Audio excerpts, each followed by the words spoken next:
Je voudrais d'abord passer la parole à Stéphane Ravier qui est avec nous. Merci d'être là également. Vous êtes le sénateur Rassemblement National des Bouches-du-Rhône et vraisemblablement les Bouches-du-Rhône, donc Marseille également, sous couvre-feu demain à 18h. Là aussi, il aurait fallu un confinement beaucoup plus sévère sur cette région du Sud-Est, très proche de l'Italie d'ailleurs. Hein.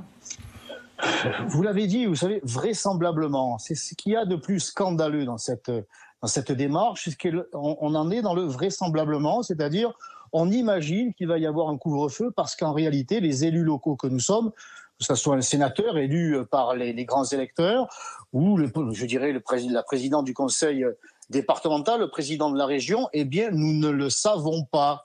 Il y a de la part du gouvernement, envers ses élus et envers les maires, les 119 maires des Bouches-du-Rhône, un véritable mépris. Il n'y a aucune concertation, aucune information, et le gouvernement avance à pas feutrés, de façon sournoise, pour nous faire admettre au final ce qu'il a lui décidé, sans prendre en compte la réalité du territoire, parce que Marseille, ce n'est pas la même chose qu'Aix-en-Provence.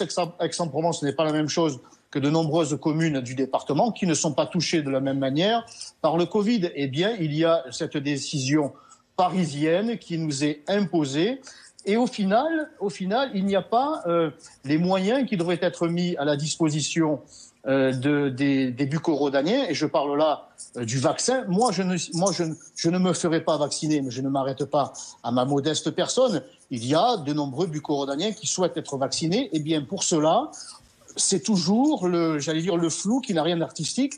J'ai participé hier à une réunion avec le préfet et les élus du département. Eh bien, le préfet était incapable de nous dire de combien de doses de vaccins il disposerait ce lundi, alors que sur place, nous serions capables de lui fournir les moyens matériels et humains pour que la vaccination se fasse le plus rapidement possible. Eh bien, le préfet, ça vient d'être dit, qui est le prolongement, le représentant du ministère de l'Intérieur et du gouvernement en général, est incapable de nous dire de combien de doses il dispose.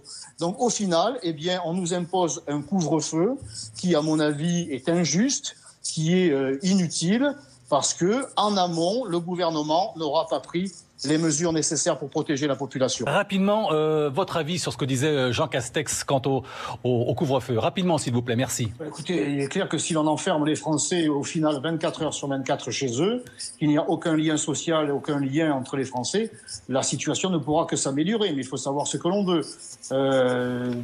Restreindre les libertés individuelles et de surcroît les libertés économiques, ce n'est, à mon avis, pas la solution. Il faut que le gouvernement prenne les mesures qui s'imposent en matière de lutte contre ce virus et pas simplement s'attaquer aux libertés des uns et des autres. C'est une solution de facilité qui masque le retard considérable pris par ce gouvernement qui n'a tiré aucun enseignement de la première vague. Merci beaucoup Stéphane Ravier.